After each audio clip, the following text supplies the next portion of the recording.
Okay, welcome everybody to the Dialogue Out Loud podcast. It's a pleasure to be with you this evening. Thank you for joining us.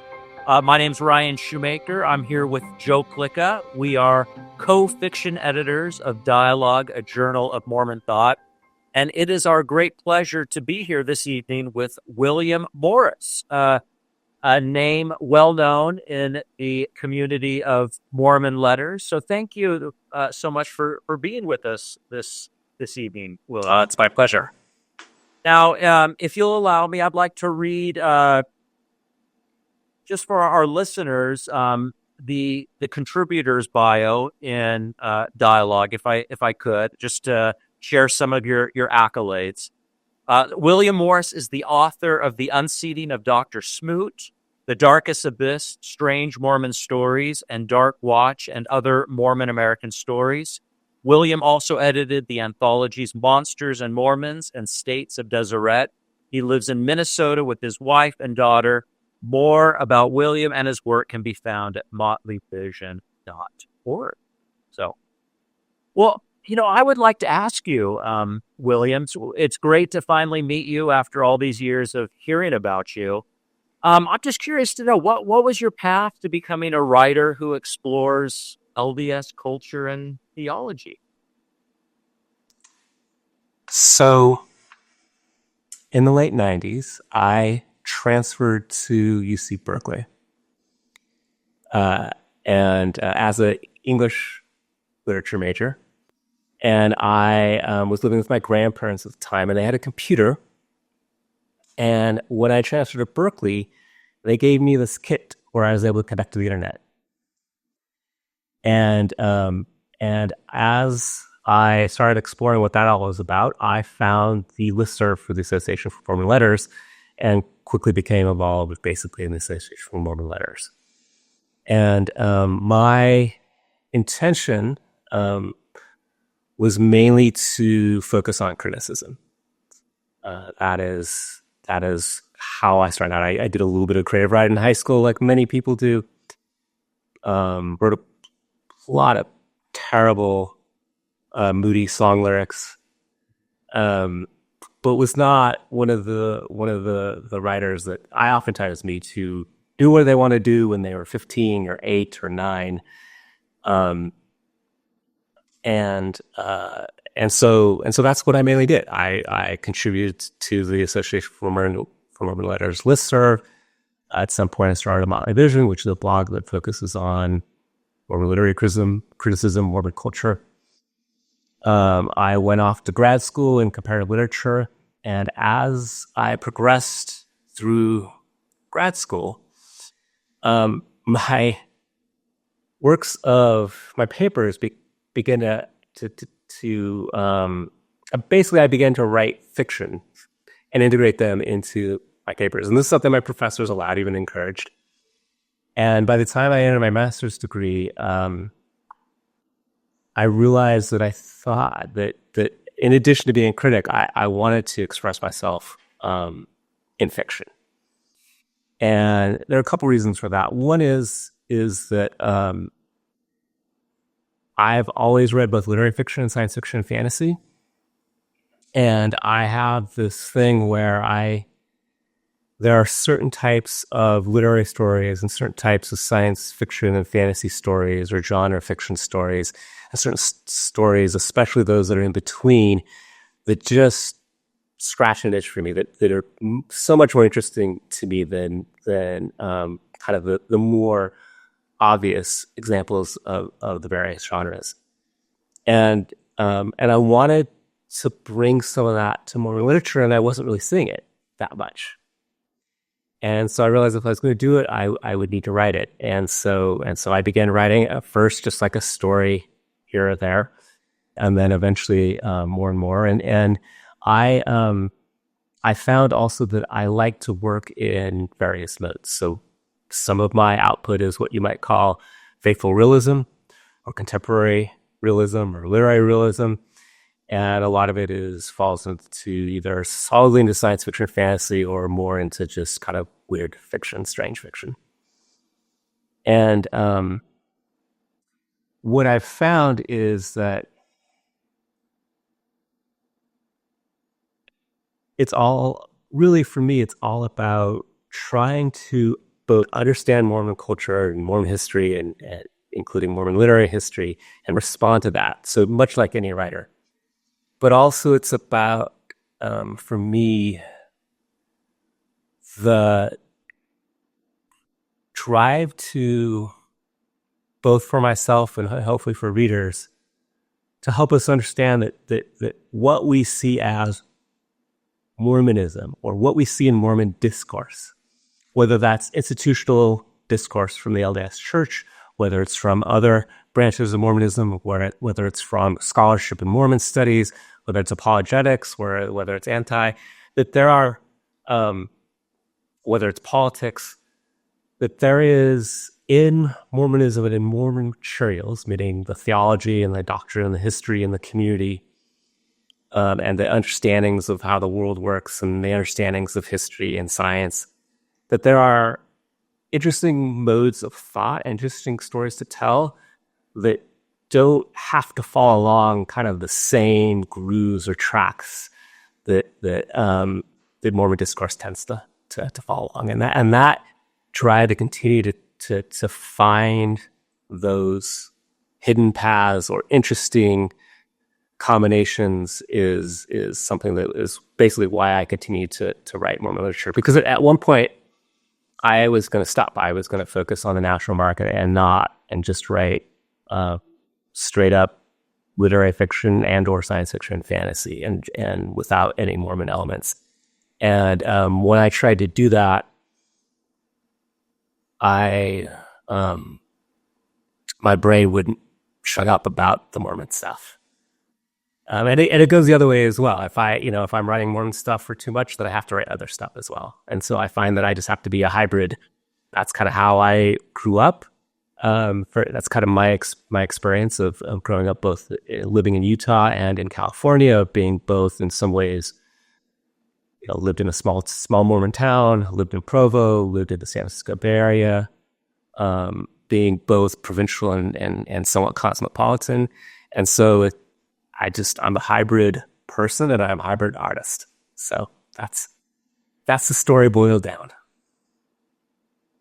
That's great. I will say absolutely the work of yours that I've read, always very inventive, looking to combine elements, to tell an LDS Mormon story in a new way. And today's story that we're going to talk about today absolutely exemplifies that. Also, your blog is awesome. Motley Vision is a great resource. I'm so glad it's still around. I'll go back sometimes, like, there was some crazy quote by Brigham Young, and I think that was on your blog. And that's where I go to find some oddities sometimes that I can't really find anywhere else. So that makes me happy. Very good ad. Anyways, okay, cool. Ryan, I didn't want to butt in there. Where should we go next? Well, let's jump into the story, right? Because I'm kind of like you, William.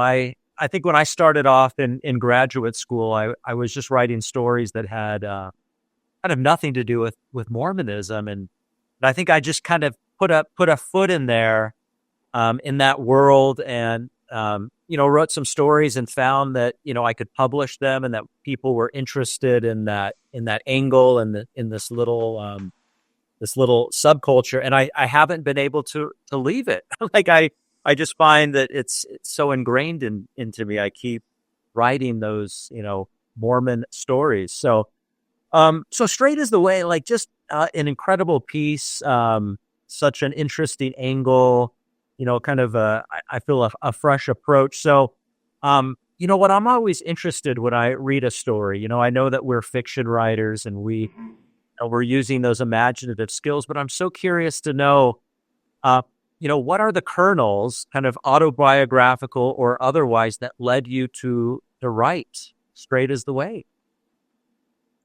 So I'm going to be looking over this other screen because I actually have up my text file. I write in text files, and I have one big text file for each work that is all the drafts and all the ideation.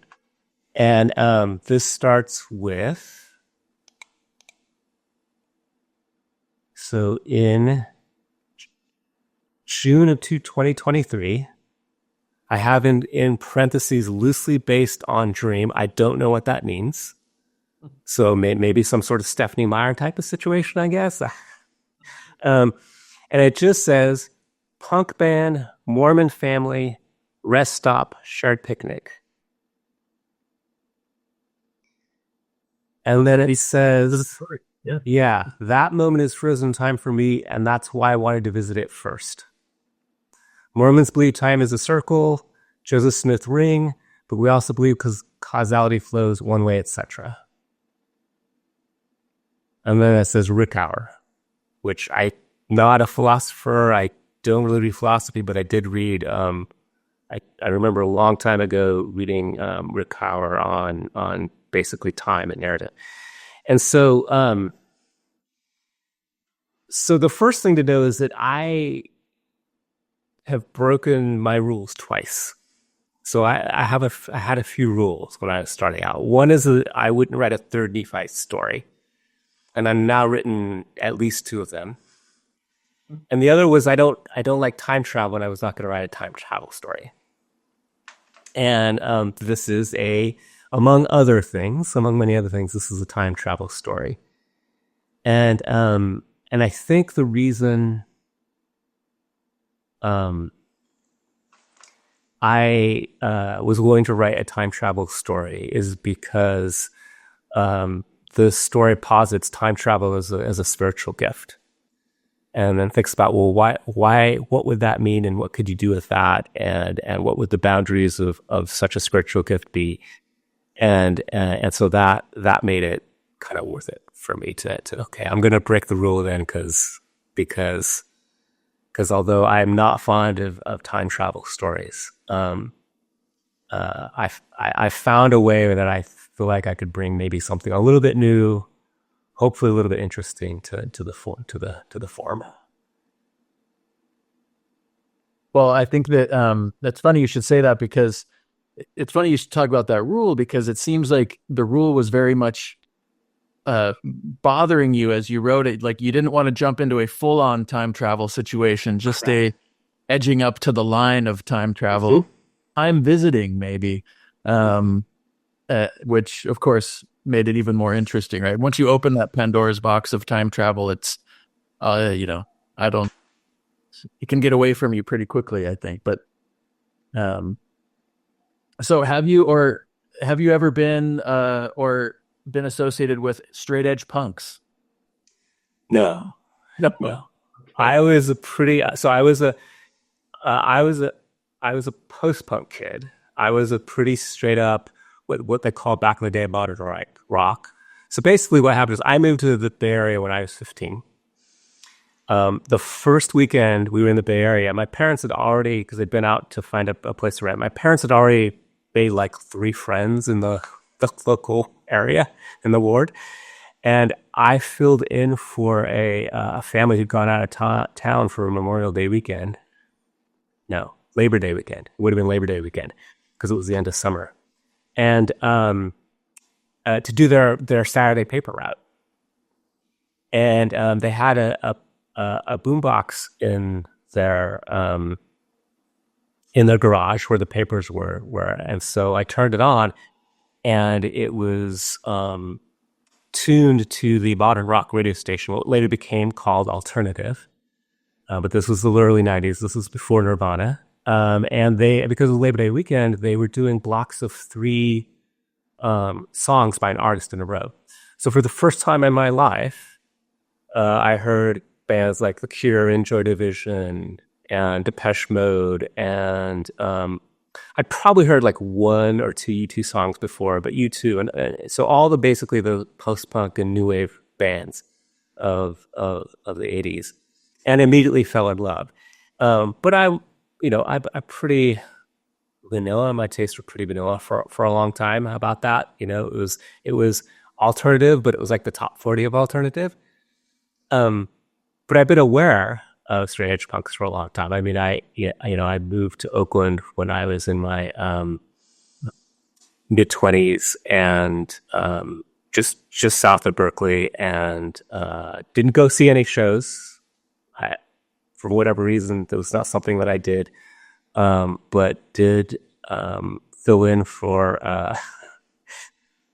this isn't straight edge at all, but my wife was working at a retail shop, an indie retail shop in downtown, not downtown, in 4th Street, Berkeley, with the holidays, and they needed some extra help. And so I went and helped for one day, and helped the lead singer of Billie Joe Armstrong, lead singer of Green Day, pick out some pajamas for his wife.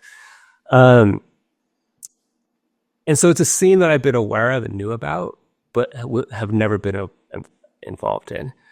But you know, the original idea just says hardcore punk band, but I changed that to be more, obviously a lot of hardcore punk bands are straight edge, but I tried to change it to be specifically to straight edge because I was trying to start to draw some lines, right, for this character that's in the story, who kind of comes in and out of the life of the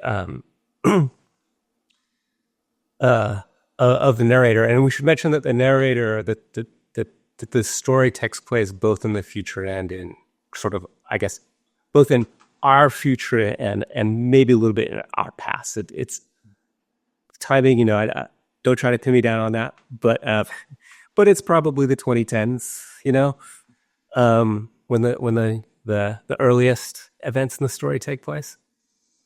And so I'm interested in the notion of, how do I put this? Men who have very strong opinions on things, very strong ideologies, and what they do with those strong opinions and ideologies, and how that can maybe go awry.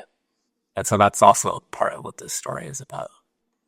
Is that Johnny Robinson, right? Who I Yes. felt a little exploration of, you know, because that LDS Mormon tendency at times, right, to sublimate wealth, and it's so funny in this future, you know, it's like brother Robinson, you know, who's gathered all the saints, you know, the best minds, and you know, Right. it kind of rules the world. You know, I didn't see that one coming. So one line that I really that stuck with me, that I keep coming back to, is what the mother Leslie says to the straight edge rockers. You know, Johnny's there, and you know, they're talking about the straight edge philosophy, and then she says, like, well, what do you do with your freedom? And I think there's something thematic in that question. You know, that maybe runs through the entirety of the story, and maybe kind of emerges in the title of the story. Straight is the way. Like, I teach creative writing, and you know, I tell my students how important titles are, and they can suggest theme, and they can be double entendres. So, you know, let's talk about that title. So, you know, straight is the way. How do you see that playing into this idea of agency and choice?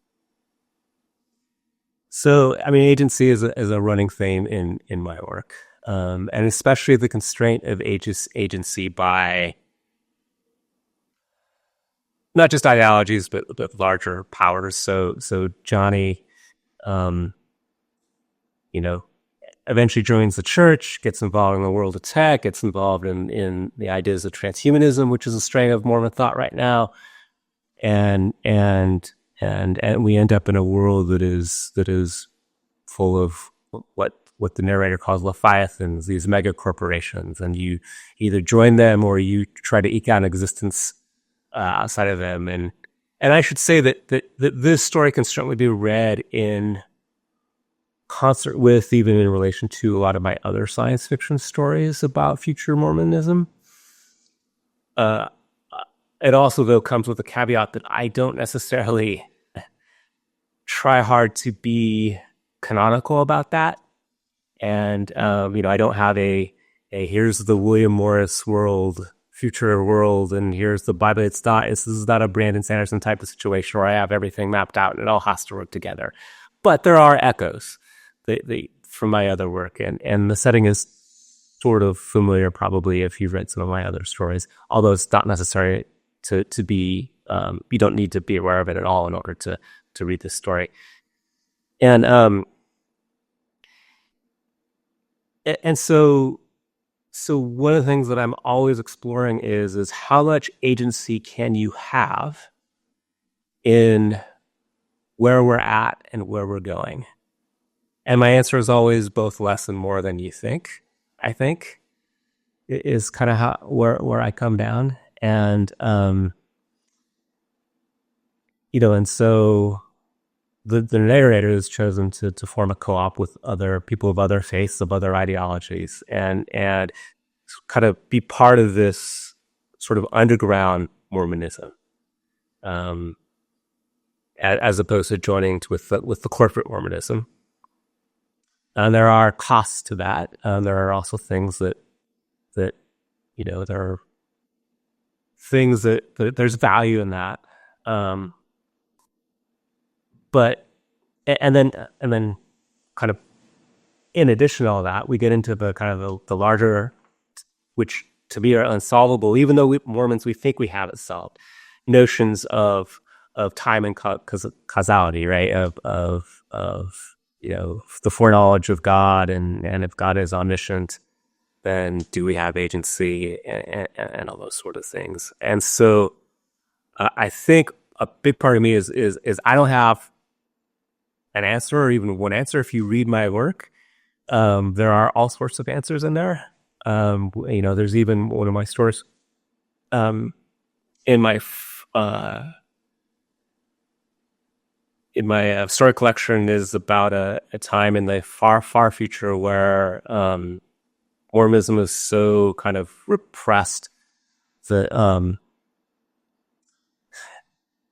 it's called release, that the workings of the spirit happen via pheromones, basically. And so for me, the question is less about what is the final answer on do we have agency, or what are the conditions in which we have agency under late capitalism, or however you want to put it. And it's more of what stories can we tell about agency that might help us continue to at least think about this in a way that might be potentially interesting. And so, as with many things, I'm not a philosopher. I don't study philosophy. I'm also not a theologian. I punt mostly the big questions, just like I punt the time travel question, right? Because I don't. And so then the answer, so which means either where we end up is, well, there's not a whole lot that our narrator can do to change things at all, even though they have the spiritual gift of time travel. Or, well, there's a few things that they can do. Mm-hmm. And that that might be the most important things to do. Yeah. Well, I think you're, what you call punting is really, I think that's most becoming to a fiction writer. Like our, job is not to answer the questions, heaven forbid. It's maybe to ask them, and maybe even more so just to map out the territory. And that's what I love about this story, is it maps out the territory of what's at stake, right? Like you talk about with these different versions of this somewhat dystopian, but scarily possible future, where a few big tech companies kind of control everyone's lives, and do you decide to just join the dark side and maybe have some extra bit of security, but of course the dark side of that is Sister Whitcomb, right? And the way that she had to kind of trade her freedom, her agency in. And by the end, this question of, is this God's plan? Was it possible, at one point in time for this, very subtle change to have, if only my mother hadn't spoken to Johnny, taken them in, introduced him to Mormonism, that it's the whole sliding door thing, right? And but it's just so uniquely done and so intelligently done. I just love the arc of there's, and I don't know if I've mapped it out yet, if I could write a paper on it, but there's something about that journey from straight edge punk to LDS, tech business guru that feels like a natural, progression almost. And Johnny's just such a great Mormon villain. Like I love it. But yeah, I mean, in the end, there's a lot of pathos here. And, you're saying, well, I'm not a philosopher, but the story, and this is where I think the story actually also really shines in a surprising way, because it's easy, and for a younger writer or maybe a less capable writer, I would be saying something like, hey, maybe we need to kind of shrink down some of these more metaphysical passages where we're kind of exploring, talking about Joseph Smith and time and consciousness and stuff. And, but I think, you integrate it so organically with the stakes of the story, and you're, able to write it, in a way where it doesn't feel like it saps the energy of the narrative, which would be, I think the risk. Right. Which, again, just a great success. I was going to ask you if, and again, this is not meant as any kind of an accusation or a reveal, actually just maybe a much more of a compliment, but, is there any part of you that is consciously or subconsciously channeling George Saunders in this story? You read him? Yeah. No, I've read a couple of George Saunders stories, but I wouldn't say he's much of an influence. I would say more, I'm going to forget all the names, of course. So, who wrote Vampires in the Orange Grove? Karen Russell? Yeah, Karen Russell. Also Karen Joy Fowler. Kind of, they're on opposite. They're both kind of in this middle space, right, between genre and literary, with Karen Russell being a little bit more firmly on the literary side, and Karen Joy Fowler being a little bit more towards the science fiction and fantasy side. I would say they're more influences than George Saunders. I can see that. Yeah. Karen Joy Fowler is actually my second cousin. Awesome. Yeah, I mean, small world. Yeah, I see her once a decade, but that's very cool. Yeah, and she's a great sci-fi writer, really great. I can absolutely see that. And like I said, I wasn't saying, oh, this is George, but it just reminded me of some of his best work where he's kind of condensing this really big chunk of kind of metaphysical, right, and speculative dystopian future, condensing it all. I mean, because you have to, talk about the iceberg principle here. There is a lot under the surface here. Yeah. And frankly, for some readers, I think maybe inexperienced readers, there's a lot you have to really focus here to put everything together. And I greatly enjoyed it, right? But it certainly is a challenge in some ways to kind of comprehend all of the different pieces that are here. Yeah, I mean, so I would say two things. That one is that I do. I mean, this is the advantage of being someone who's read a lot of science fiction and fantasy over the years. I mean, I would say even I could say Karen Russell and Karen Joy Fowler, but certainly Gene Wolfe, Ursula K. Le Guin, which are the acceptable ones to mention if you're in the literary side of things, because they're the most literary acceptable science fiction fantasy authors, but also folks like Glenn Cook, Lois McMaster Bujold, who writes amazingly about religion and fantasy. And then part of it also, to be honest, is the blogging. Because I've been noodling on a lot of issues and themes and approaches to Mormon literature and aesthetics for a long time, and I am finding myself in what I'm writing more and more being willing to bring some of that, whatever you want to call it, whether that's literary criticism or basically an obsession, almost an obsession with the idea of Mormon aesthetics into my work.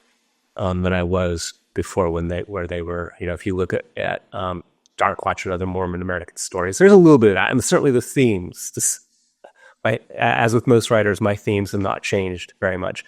but they're much more straightforward and kind of event and dialogue driven.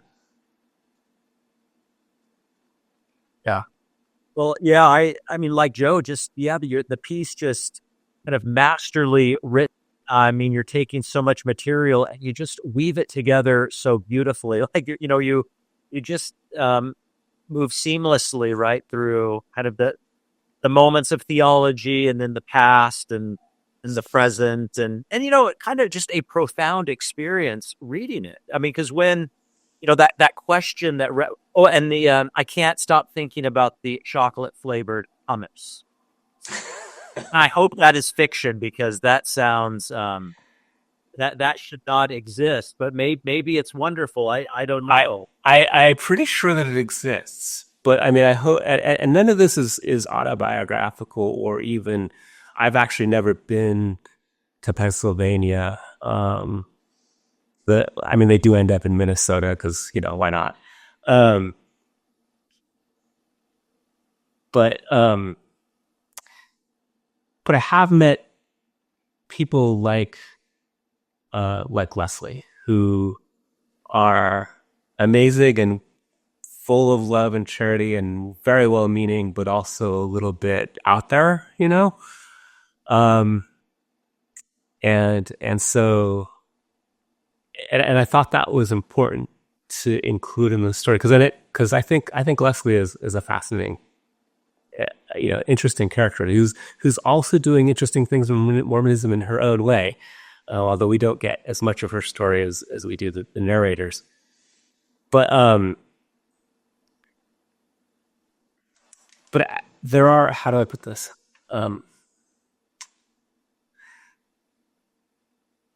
And I don't know,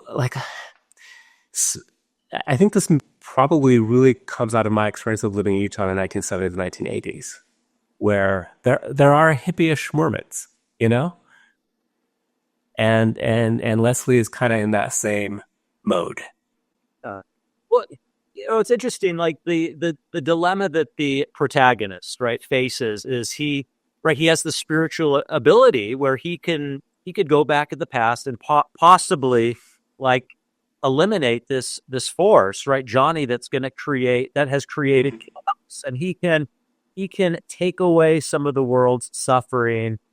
And I almost wonder, like Leslie is kind of a the microcosm here of the story, what does she do with her freedom, instead of using her agency to have an easy life, she chooses a path where she comes in contact with people who need help, who complicate life a little. And she even, in the end, she can go live with Johnny if she wants, and she can live an easy life. But she chooses to live in the co-op where, she can do good and have community. And I think that's after reading your story, that's the question. That's the Chekhovian question, that I asked the question. Now I have to answer it. What do I do with my agency? What do I do with my freedom? Live the easiest life I can, which I know that some people do, or do I live kind of a life of service and vulnerability where I'm going to be hurt and I'm going to lose hope at times, but I think that is, you would agree that is the more fulfilling life, right? Yeah, and where and maybe folks like Leslie aren't fully kind of self-aware of how they sometimes hurt others. At the same time, we all kind of hurt each other, and so her reaching out to Johnny has this huge, as you know, massive ripple effect in the history of the world. Although maybe if it hadn't been Johnny, it would have been somebody else. Just like if it hadn't been Joseph Smith, it would have been somebody else. But and so part of this is also part of the time travel is maybe the narrator, maybe they can change something, because that they do have, there is a little bit, they're not just being able to see things. They can also have they can make some sort of little changes. There are major constraints, and that's part of why I wanted to write the story, is this whole idea of, okay, if you take time travel is a spiritual gift, then what does that look like? And obviously, there are going to be some really interesting constraints around that. But also it opens up a whole host of questions that sometimes we present as settled around notions of agency and the foreknowledge of God and that sort of thing. But part of this is also, hopefully, the narrator, maybe not fully, but somewhat beginning to understand their mother a bit more. And so in that way, it is a bit like any kind of normal lit fic story. So. Yeah. Well, our time is running out. Joe, did you have any more questions you wanted to ask about the story before I move to our final question? No, just that I thought I saw Leslie again as a somewhat recognizable, but completely her own, completely mention LDS, just kind of the gregarious, like you said, kind of hippie-ish, but also a little bit bull in a china shop. That almost someone who like takes their religion too seriously. Like I know we're supposed to put out to people, but maybe you should, moderate that a little bit. So yeah, exactly. Anyway, just so many memorable characters in this story, and I will continue. I will recommend it to anyone who says, "What's happening in LDS fiction? What's interesting? What's new?" I think this will be at the top of my list as far as recommendations go. Well, I really appreciate that. Dialogue has been willing to publish my stories over the years, and has also been willing to go with me as in the times when I decided to move into kind of weird fiction or science fiction, and I have always appreciated that for sure. Yeah. Well, William, we like to leave a little time at the end of the podcast for you to talk about any projects you're involved in or working on. What's coming down the pike? Okay. So I make music under the name Will Esplin, Esplin. It's a family name. The Esplins were from Orderville. They did take part in the United Order, and then they were ranchers. I am very much a novice when it comes to making music. I've never learned an instrument. I can't make music, but I know how to use modern music production tools. And so I just released a techno album called Transit that is inspired by the Anna Seeger's novel about refugees in World War II trying to leave Europe by way of Marseille. It's also inspired by a film by Christian Petzold that is a fascinating adaptation of that novel, and it is a hard techno album. I also do kind of ambient, and even sort of alternative popish kind of music, and I have a lot more in the works along those lines. Nothing with any major Mormon influences other than the fact that, my Mormonism was always influence of any creative work that I do. Then I am working on wrapping up production on the Courtship of Elder Canon. And so any folks who participated in the Dialogue Book Club on my novella, The Unseating of Dr. Smoot, this pre-exists that novella, but is kind of a companion piece. So it's my other piece sort of exploring educated liberal Mormons in 21st century Utah Mormonism. And so it's another work of what you call faithful realism. It's been in the works for a long time. It was a Mormon Lit Lab selection. I had just finished doing a final round of line edits, and I'm going to self-publish this one. I want to go a little bit faster maybe than BCC Press can go, and also because I self-published The Unseating of Dr. Smoot, and these are kind of companion pieces, I'm going to keep them under the A Motley Vision rubric, and that is about a member of the 70 who gets set up on a date by an apostle and an apostle's wife, And the person he gets set up on a date with, he's a widower of about 2 years, is a professor at the University of Utah. And it's about their courtship. And it is about Mormon masculinity. And it's told in dialogue, journal entries, tradings, talks, internal monologues, but with no like narration or description. And so that should be out in the first year of 2025. I am continuing to write on A Motley Vision about what I call the Mormon literature Strait of the late 80s and early 90s, which is when a bunch of BYU professors and BYU grad students began to argue about what Mormon literature is. I've wrapped up the main part of that, but it is there's some after echoes of that I'll be writing about over the next 2 or 3 months. And then I'll be returning to my other major project on A Motley Vision, which is works that fall under the rubric of Mormon aesthetics and what is out there and what do they say. And if you go to motleyvision.org, you also sign up for my newsletter. I send out monthly.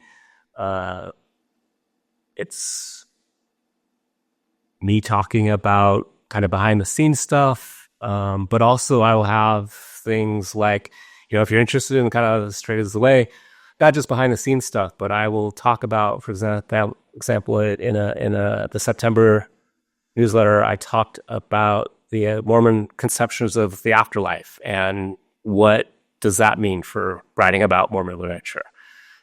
So, and then finally, sorry, I have a lot in the works. I always do. I may not feel like I'm in a Wes Anderson movie right now. Finally, I'm writing another Mormon novella, and so my output most recently, except for this story, has been in the sort of the faithful realism realm.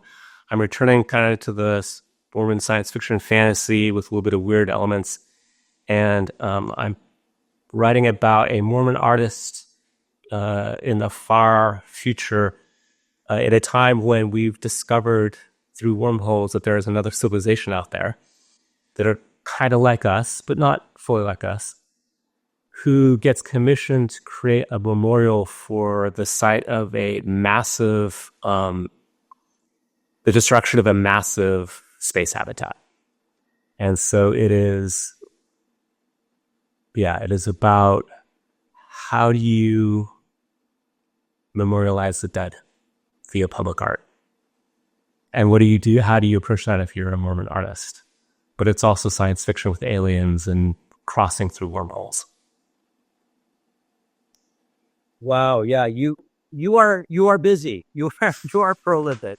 So, well, I hope our viewers, if they haven't read your story, their interest will be piqued from our brief conversation, and they will know where to go to hear music and find your writing. So, thank you, William, so much for joining us this evening. Thanks for a great conversation. I really appreciate it.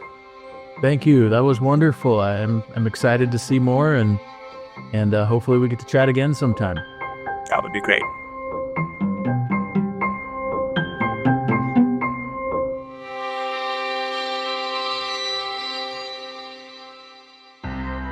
Greetings. My name is Rebecca DeSchweinitz, and I'm thrilled to serve as a board member at the Dialogue Foundation and as one of the hosts of Dialogue Gospel Study. In each episode, which we record live the second and fourth Sunday of every month, we welcome esteemed speakers from a variety of backgrounds to share their insights and perspectives on the Come Follow Me lessons. Our aim is to spark meaningful conversations about the scriptures, to connect them to our personal experiences and to our understandings and explorations of the gospel. To stay in the loop with our upcoming lessons and this opportunity to engage with Mormon thought, culture, and belief, be sure to visit dialoguejournal.com and sign up for our newsletter. By doing so, you'll receive updates and timely links to join our live stream lessons. Additionally, you can catch up on our past guests and episodes by subscribing to Dialogue Journal on YouTube, Facebook, or wherever you listen to podcasts.